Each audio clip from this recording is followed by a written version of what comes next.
Joining us now with his biggest takeaway is Brett Winton, ARK Chief's Futurist. Brett, thank you so much for joining us. Tell us a little bit about your biggest takeaway from yesterday.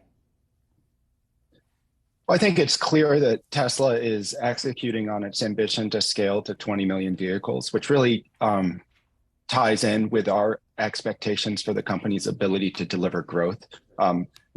If I were in another auto company, I would be tearing my hair out at how quickly they are innovating on the production, design, and manufacture of these vehicles. So they announced a number of what a casual observer might think of as incremental manufacturing advances, but those stack up to more efficient vehicles that are cheaper to produce, that are better end products for consumers, and indicate to us that they're going to be able to deliver lower cost of production vehicles that are more performant than their competitors. And so on the manufacturing and margin side, I think it's actually quite a positive set of advances that they laid out, and relative to an auto industry that's usually on a 4-year innovation cycle, it really wrong-foots their competitors. What do you make of the criticism that they didn't unveil a next-gen vehicle? I mean, were you expecting that? No talk really of timeline, of price. Yeah, I mean, well, they've indicated they're going to be able to manufacture one for half the cost of the Model 3. So that tells you what price they should be able to charge profitably on the next gen vehicle. And they may accept a lower gross margin on that car conditional on them delivering on Robotaxi. As in, if you can generate essentially software margin after delivery of vehicle revenue against the vehicle, you don't care that much what the cost of the razor blade handle is, because you're selling razors. And they did, clearly indicated that they're going to have some kind of van that's built on the Cybertruck platform based on their visuals, as well as that next gen vehicle. So in some ways, they actually did. They indicated that there are two vehicles in pipeline rather than one, so that was slightly surprising. And I can understand that they want the next gen vehicle reveal event to be something more targeted at their customers rather than their investors. So from a marketing and PR maximization perspective, you want that event to be exciting and for the people that are going to buy the car, not necessarily for the people that are going to buy the stock. This is a vehicle that they think is going to scale to multiple millions of units production worldwide, and it deserves its own spotlight and reveal. I was taking a look at some of the tweets that you put out right after that Investor Day, and you mentioned Tesla's design engineering integration parallels Apple's approach and is critically important during technology transitions. Can you elaborate a little bit?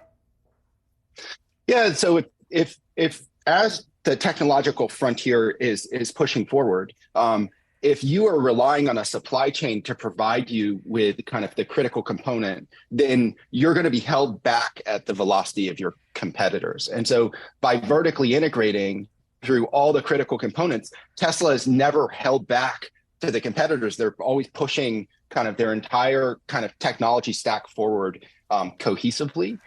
And so just like Apple, Tesla is now at a point where they are setting the standard for the industry, and competitors are then going to have to re-engineer to accommodate the new standard that they set. So it's an esoteric change, but they are going to 48 volts on their vehicle. This allows them to reduce by 4 times the amount of copper wiring in the vehicle harness. So it lowers the weight, makes the vehicle less expensive to manufacture. And they clearly have been working on this, and they have the electronic components to be able to do it.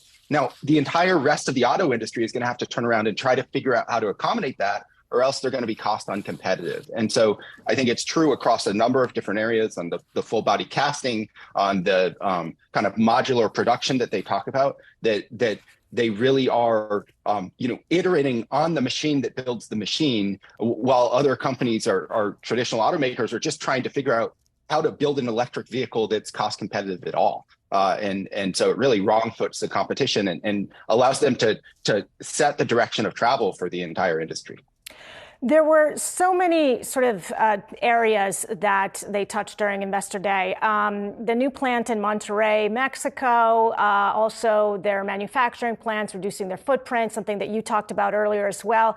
The Cybertruck, which is expected in 2024. So if you take a look at the entire of everything of what was said, what do you think that excites you most about the future of Tesla? Well, it's funny, they spent so much time on manufacturing scaling because I think that's where the average sell side analyst is focused. But the most critical financial thing for the company is whether or not they can deliver Robotaxi.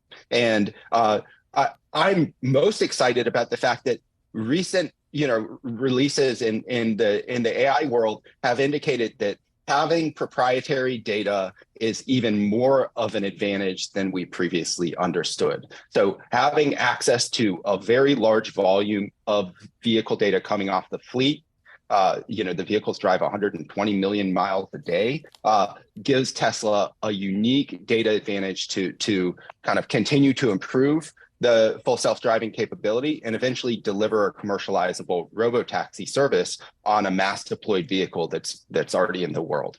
So our expectations are 2/3 of the 5-year forward value of the company is embedded in them delivering robotaxi. And so that's, it wasn't necessarily focused on because they just had an AI day, not that long ago, but it's actually most critical to the future financial prospects of the company.